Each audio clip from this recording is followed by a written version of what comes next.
आया पैसा आई इज्जत और गया पैसा, क्योंकि आज का जमाना वही है, पैसे है तो सब पूछते कैसे है, नहीं तो सही है ना। तो कानड़े सर के लिए मैं एक लाइन बोलना चाहता हूं। वैसे वो लाइन हर किसी के लिए है और हर किसी को वो अनुभव कभी ना कभी जीवन में बोलाने सर आया होगा। लाइन ये है, हमने थोड़ा सा इको दे सकते हैं। हमने चांद को काली घटाओं से निकलते हुए देखा है। हमने चांद को काली घटाओं से निकलते हुए देखा है। उगते हुए सूरज को डूबते हुए देखा है। उगते हुए सूरज को डूबते हुए देखा है। पराये को धोखा दे सकते हैं साहब, पराये को धोखा दे सकते हैं साहब, हमने तो अपनों को रंग बदलते हुए देखा है।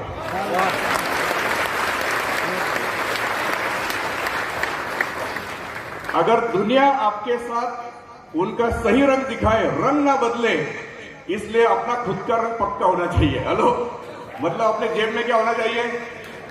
पक्का पैसा होना चाहिए, ताकि लोगों को रंग बदलने का मौका ना मिले। नहीं तो अनुभव बहुत बुरे आते हैं। सही है ना राणा साहब? पहले के दिन मैच चलाते थे आप, उस समय के आपके रिश्तेदार, और आज नई कार में घूमते आप। अब इस समय के रिश्तेदार तो वही है, लेकिन उनका आपके साथ रिश्ता बदल गया। सही है ना? तो दोस्तों, धनवंतरी ने हम लोगों को मौका दिया है कि आप कितने भी गरीब परिवार से हो, लेकिन आप चाहे जितने अमीर बन सकते हैं। धनवंतरी में हर किसी का स्टोरी वही है कि जो पहले आम व्यक्ति था, गरीब था, लेकिन आज उसके पास सारी सुख सुविधा मौजूद है। ये धनवंतरी की ताकत है, धनवंतरी की काबिलियत है, ये प्लेटफॉर्म की ताकत है। तो दोस्तों, सिर्फ थोड़ा सा विश्वास करो, पक्का विश्वास करो और स्वयं का डिसीजन लो, कामयाबी बिल्कुल आपके कदम चूमेगी। दोस्तों, मेरी स्टोरी 2 मिनट में बताना चाहता हूं कि जैसे ही 9.5-10 साल पहले की बात है, मेरे पास यह जो प्लान आया था कि धनवंतरी ये मेडिसिन वाला कारोबार, ऐसा ऐसा इनकम वगैरह वगैरह, मैं तो सर इतना होशियार था कि 10 मिनट में समझ गया। सर मैं क्या समझ गया कि ये मेरा काम नहीं है। हेलो, 10 मिनट में मेरा डिसीजन हो गया कि ये मेरा काम नहीं है, क्योंकि मेरा काम था इलेक्ट्रिक फिटिंग। हेलो, मेरा मेडिकल लाइन से कोई संबंध था नहीं, तो मैंने डिसीजन ताबड़तोड़ ले लिया, ये काम मेरा है नहीं। लेकिन क्या हुआ, सौभाग्य से बोलो या दुर्भाग्य से, कि मेरा जो भांजा है, उसको जो बच्ची हुई, उसके हार्ट में जन्म से छेद था। मेरे दिमाग में फटाक से वो याद आई बात कि चलो ये कौन से ग्रोथ फैक्टर की बात बोल रहे हैं, कौन सा इम्यूनिस की बात बोल रहे हैं, गाय के दूध की गोली वगैरह, तो चलो इनको पूछ तो लेते हैं कि भाई फलाने प्रॉब्लम में ये गोली काम करती है क्या। तो भैया ने क्या बोला, यस, वो प्रॉब्लम में भी ये गोली काम करती है। इसलिए मैंने वो 2 बॉटल उठाई और मेरे दीदी के पास गया, मतलब वो नन्ही बच्ची की दादी, मेरी बहन, उनको शॉर्ट में समझा दिया, 2 गोली खा के दिखाया कि मैं कोई गलत चीज नहीं लाया हूं, इसका कोई साइड इफेक्ट नहीं है, शुरू करो। तो दोस्तों, चमत्कार हुआ, महीने भर में थोड़ा फर्क आया। वो जो छोटी बच्ची थी, नन्ही शिशु, कि जिसको हाथ उसके काले नीले दिख रहे थे, तलवे, नाखून भी काले नीले दिख रहे थे, बार बार उसको ठसका लग रहा था, हिंदी में क्या बोलते, खांसी, है ना, माँ का दूध पीते समय, वजन भी नहीं बढ़ रहा था, बार बार सर्दी, कई सारे प्रॉब्लम। और जो भी डॉक्टर को दिखा देते थे, डॉक्टर क्या बोलता था, ये सारे समस्याओं की जड़ क्या है, हार्ट में छेद। उपाय क्या है, एक ही उपाय है, ऑपरेशन। और जो डॉक्टर ऑपरेशन कर सकते थे, उनके पास जब गए तो वो क्या बोल रहे कि आपकी ये बच्ची की हालत इतनी नाजुक है कि अभी ऑपरेशन करना ठीक नहीं रहेगा। कोई चारा बचा था क्या? और ये धनवंतरी वाला बंदा क्या बोल रहा है कि ये गोली उसमें भी काम करती है, इसलिए मैंने वहां दिया। महीने भर में थोड़ा फर्क आया, 3 महीने में अच्छा फर्क आया, 6 महीने में बच्ची नॉर्मल हो गई। 9वें महीने से उन्होंने ये अपना गोली भी बंद कर दिया कि इसकी भी जरूरत नहीं है, बिल्कुल वो नॉर्मल हो गई। फिर मेरा दिमाग थोड़ा सा दौड़ने लगा, मेरा दिमाग खुद से बोलने लगा कि प्रोडक्ट में दम है। हेलो, बड़े से बड़े डॉक्टर के पास इलाज नहीं था, लेकिन मैंने इलाज कर दिया, तो उन डॉक्टर से भी मैं बड़ा हो गया उस एक पेशेंट के लिए। सही है? तो फिर मैंने पॉजिटिव सोच मेरी बन गई कि चलो, प्रॉब्लम अपना है कि अपने को इसके बारे में ज्यादा जानकारी नहीं है। हेलो, प्रॉब्लम मेरा है, तो ये प्रॉब्लम सॉल्व करने का तरीका भी मुझे मालूम हुआ। उस जमाने में पुणे में, हमारे महाराष्ट्र से 450, बुल्डाना से 450 किलोमीटर दूर पुणे में ट्रेनिंग हुआ करते थे। वहां एक ट्रेनिंग में मैं पहुंचा, 2 दिन का ट्रेनिंग था, और अपने धन्वंतरि के निर्माता आदरणीय डॉक्टर रमेश पाटिल सर, साक्षात धन्वंतरि के निर्माता, उन्होंने सारी चीजें हमको समझाई। क्योंकि सर रमन सर उस समय एग्रीकेट तो थे नहीं, तो सारा ट्रेनिंग कौन सा होता था, केवल ओनली आयुर्वेदिक मेडिसिन। स्वयं पाटिल सर ने हमको सब समझाया कि कौन से प्रॉब्लम में, बीमारी में अपना कौन सा कॉम्बिनेशन क्या देना है वगैरह वगैरह। वो सारी चीजें समझने के बाद मुझे ऐसा एहसास होने लगा, फीलिंग आने लगी कि अब मैं डॉक्टर बन गया। हेलो, कितने दिन में? 2 दिन में किसी डॉक्टर का एडमिशन प्रोसेस भी पूरा नहीं होता कॉलेज में, लेकिन मुझे फीलिंग आई कि मैं कौन बन गया अभी, डॉक्टर। अब मेरे पास कोई पेशेंट आ जाए तो मैं उसको बता सकूं कि भैया तुझे क्या लेना चाहिए। लेकिन मेरे सामने कोई पेशेंट आने वाला था क्या?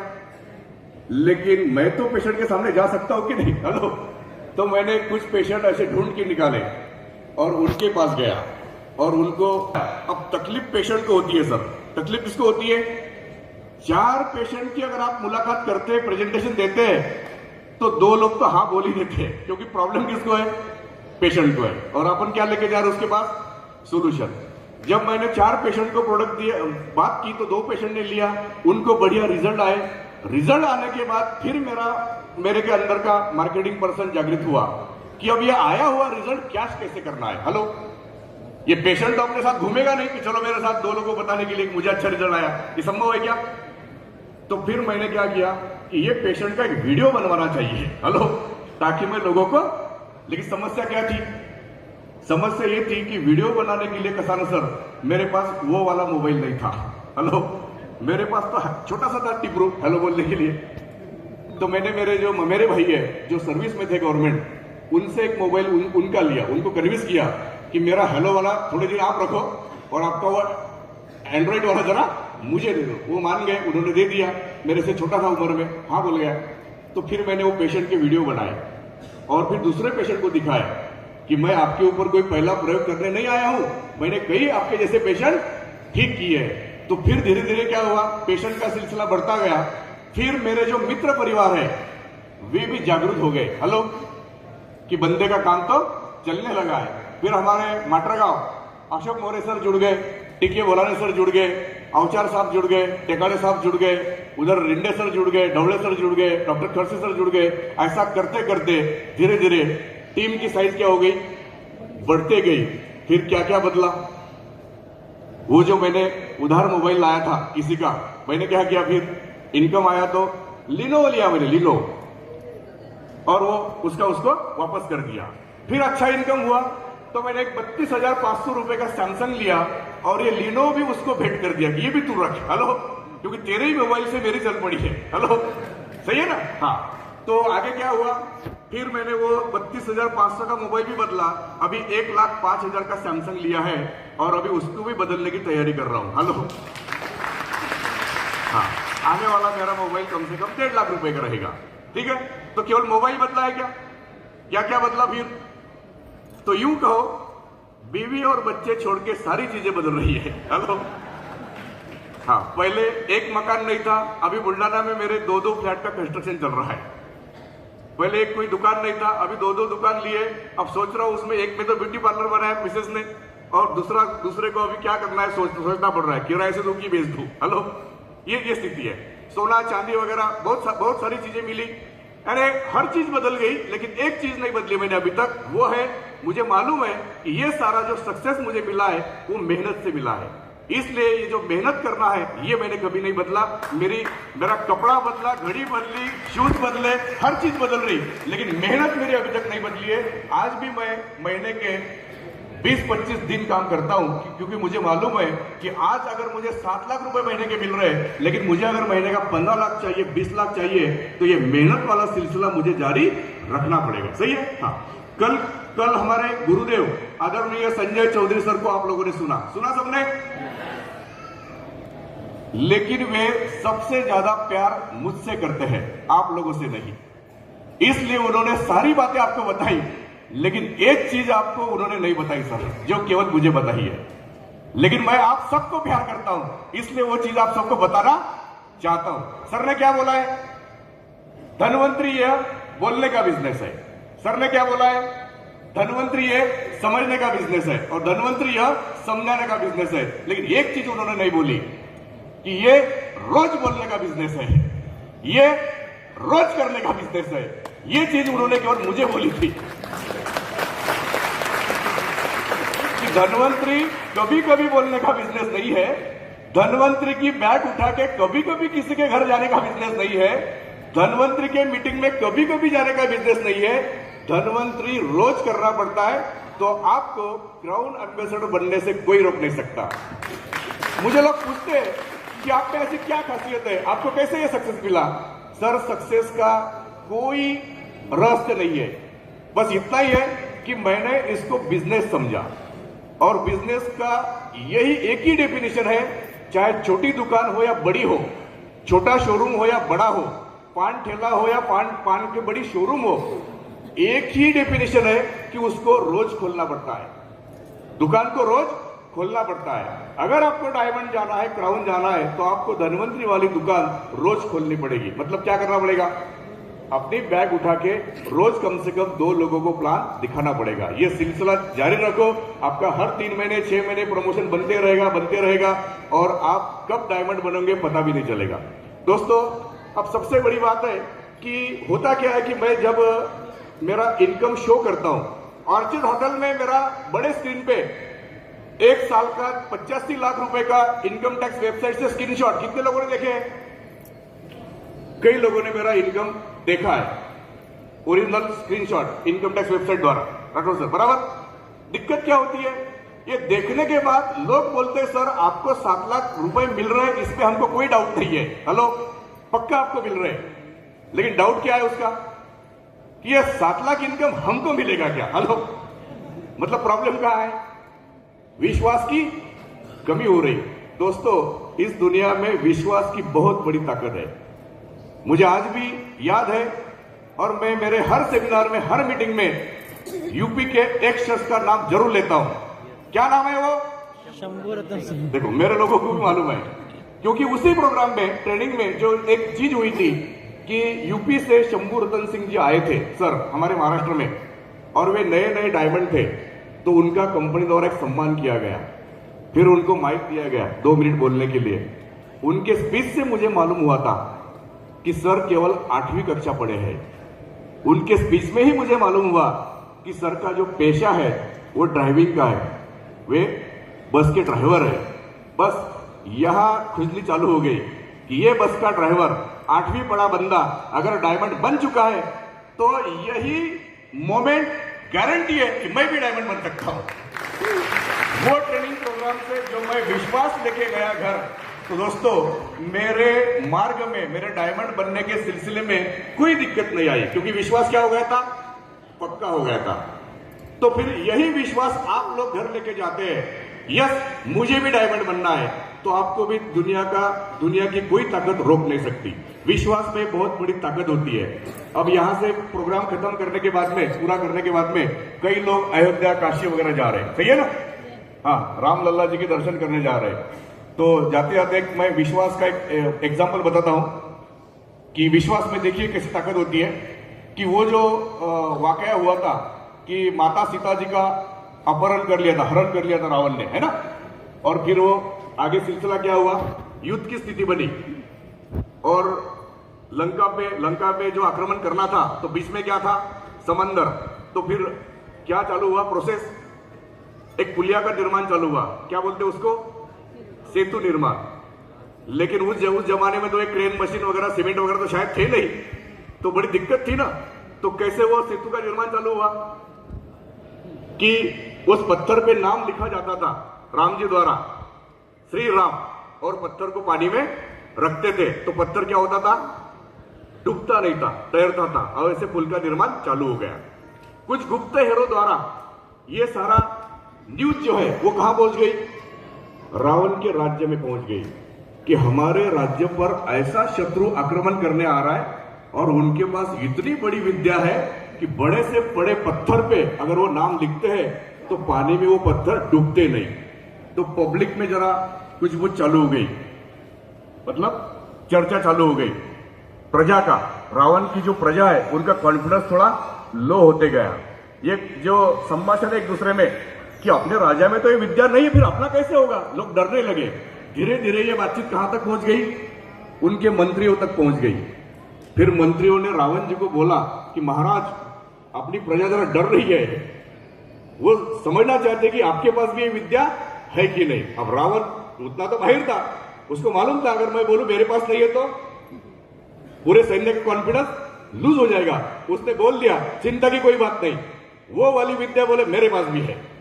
लेकिन केवल बोलने से बात नहीं बनती, तो क्या देना पड़ता है, हेलो, विश्वास के लिए क्या देना पड़ता है। आरपीएस शास्त्र के बहुत बढ़िया रीजन है, बोलने से बात नहीं होती, कभी कभी डेमो देना पड़ता है। तो रावण ने बोल लिया कोई चिंता की बात नहीं, कल सुबह 9 बजे बोले समंदर किनारे आ जाओ, जिनको देखना है मेरी विद्या। तो 200-250 लोग मंत्री कुछ आ गए वहां सुबह 9 बजे। और रावण ने सैनिकों को बोला जाओ, बोले लाओ 2 पत्थर। सैनिकों ने 2 पत्थर लाए और रावण के हाथ में दिए। रावण ने उसके ऊपर नाम लिखा रावण, डालो बोले पानी में, डूबेंगे नहीं बोले, ये वाली विद्या मेरे पास भी है। सैनिकों ने डरते डरते वो पत्थर पानी में रखे। सही में चमत्कार हुआ कि वो पत्थर डूबे नहीं। सारे वो 250-200 जो भी थे रावण का जय जयकार करने लगे, अपना राजा भी कुछ कम नहीं, रावण राजा आगे बढ़ो, हम तुम्हारे साथ है, वगैरह वगैरह वगैरह। और सारे लौट के आ गए घर। और रात को मंडोदरी, कौन थी रावण की पत्नी थी, उसने सब्जेक्ट निकाला कि बोले स्वामी मुझे मालूम है कि आपके पास कई सारे विद्या है, लेकिन बड़े यकीन के साथ कह सकती हूं कि वो सुबह वाली विद्या आपके पास नहीं है। फिर भी बताओ वो कैसे हुआ। हेलो, अब सवाल किसने पूछा था, पत्नी को सारी जानकारी रहती है पति के बारे में कि वो उसके पास क्या है क्या नहीं है, सही है ना। तो रावण ने बिल्कुल सच सच बोल दिया कि प्रिय ये तो मुझे भी मालूम है कि वो वाली विद्या मेरे पास नहीं है, लेकिन मैंने क्या किया, जब मैं पत्थर पे नाम लिख रहा था मेरा रावण, तभी मैंने मन ही मन में उस पत्थर को कसम दी कि हे पत्थर तुझे कसम है प्रभु श्री राम की, देखो डूबना नहीं। मतलब रावण का भी विश्वास किसके ऊपर था, प्रभु श्री राम के ऊपर उनका विश्वास था कि मेरा नाम लेने से कुछ नहीं चलेगा, किसका नाम लेना पड़ेगा। तो वैसे अगर आपको सक्सेस पाना है तो आपको विश्वास रखना पड़ेगा 101% अपने अपलाइन के ऊपर, अपने मैनेजमेंट के ऊपर, अपने हर प्रोडक्ट के ऊपर। वो विश्वास जितना तगड़ा रहेगा सक्सेस भी आपका उतना ही तगड़ा रहेगा। दोस्तों तो यहां से जाते जाते क्या कीजिए, हर यहां आप बोलने वाला स्पीकर आप में विश्वास भरना चाहता है, तो आप भी क्या लेके जाइए, वो विश्वास पूरा भर के लेके जाइए। हमारे चौधरी सर ने, आदरणीय चौधरी सर ने कल बताया कि धनवंतरी समंदर है। धनवंतरी क्या है, समंदर है। समंदर में अगर हम पानी लाने के लिए पहुंचे तो कितना ला सकते हैं, समंदर के ऊपर डिपेंड है कि अपने ऊपर डिपेंड है। अगर कोई बाल्टी लेके गया तो कितना लेके आएगा, बाल्टी भर। और कोई हंडा लेके गया तो हंडा भर। और कोई लोटा लेके गया तो, और लोटे में भी एक छेद रहा तो छोटा, कितना आएगा पानी। छेद का मतलब क्या है, नेगेटिव विचार। नेगेटिव विचार कई प्रकार के होते हैं। एक नेगेटिव विचार, इनका क्या जाता है बोलने में, इनको तो लाखों मिल रहे, इनका तो चल गया, हेलो मेरा कहां से होगा। ये विचार पॉजिटिव है कि नेगेटिव है, तो पॉजिटिव विचार कौन सा है, ये कर पाए तो मैं क्यों नहीं कर पाऊंगा। हेलो, ये कैसा विचार है, ये आदमी में जोश भरता है। दुनिया भर का रिकॉर्ड है दोस्तों। कल हम नाश्ता करते करते, खाना खाते खाते क्रिकेट का मैच देख रहे थे, तो मुझे एक चीज याद आई कि ऐसा बोला जाता है कि वनडे का जो क्रिकेट इतिहास है, वनडे का, वर्ल्ड का, उसमें सबसे पहले 200 रन वनडे में किस बल्लेबाज ने लगाए। प्राउड फील करते हैं हम लोग कि हमारा सचिन तेंदुलकर, उसने 200 रन लगाए वनडे में। लेकिन कब लगाए, जब तक पूरे वर्ल्ड में 2900 मैच खेले गए थे वनडे के। कितने, 2900 मैच खेले गए थे। तो सचिन तेंदुलकर से भी ताकतवर बैट्समैन खेले होंगे कि नहीं पहले, हेलो। लेकिन क्रिकेट जगत में एक बिलीव था कि वनडे में 200 रन नहीं बनते हैं, तो शायद किसी ने प्रयास ही नहीं किया। खेलने वाले की छोड़ो, लेकिन जो कोच हुआ करते थे वो भी किसी प्लेयर को बोलते नहीं थे कि तू 200 का ट्राई मार, हेलो, क्योंकि उनके भी दिमाग में बिलीव क्या था कि वनडे में 200 नहीं होते हैं, लेकिन पहली बार दक्षिण अफ्रीका के खिलाफ 2010 में सचिन ने 200 बनाए तो क्रिकेट जगत में वो बिलीव क्या हो गया, चेंज हो गया कि यस वनडे में भी 200 बन सकते हैं।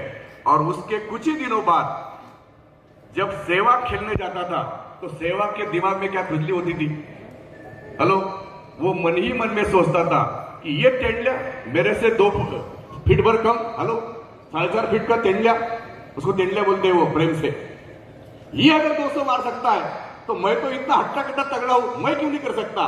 तो क्या हुआ, कुछ ही महीनों में सहवाग ने 200 बनाए। फिर रोहित शर्मा को क्या लगा, ये कर सकते हैं, मैं क्यों नहीं। तो रोहित शर्मा ने क्या किया, कितनी बार लगाए 200, 3 बार लगाए। फिर मार्टिन गप्टिल ने लगाए, क्रिस गेल ने लगाए, नया नया आया हुआ किशन, हेलो किशन है ना, नया नया आया अपनी टीम में, उसने भी 200 लगाए सर। मतलब अभी नया नया जो डिस्ट्रीब्यूटर जुड़ा है वो भी शायद साल भर 1.5 साल में डायमंड या बन सकता है। सिर्फ उसको लगना चाहिए कि ये लोग कर पाए तो मैं क्यों नहीं, हेलो। तो बस यही वाक्य मेरा लेके जाइए, ये लोग कर पाए तो मैं क्यों नहीं। आपकी जिंदगी इसी एक सेंटेंस बदल सकती है। दोस्तों समय की कमी है तो जाते जाते मैं इतना ही बोलूंगा कि आपके मार्ग में कई रुकावटें आएंगी। होता है जब हम नेटवर्किंग चालू करते किसी अच्छे कंपनी का, जब करते नहीं है तो कोई अपनी याद नहीं करता, हेलो।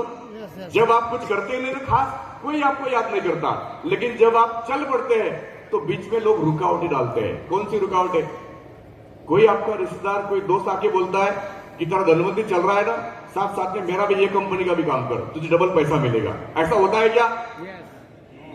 दो नाव में एक सवारी हो नहीं सकती, एक पे भरोसा करना होता है। जब भी कोई आएगा उसको बोलो भैया तू तेरा मुझे कुछ मत बता, मैं भी तुझे मेरा कुछ नहीं बताता, 2 साल बाद मिलेंगे, ऐसा बोलना है। क्या बोलना है?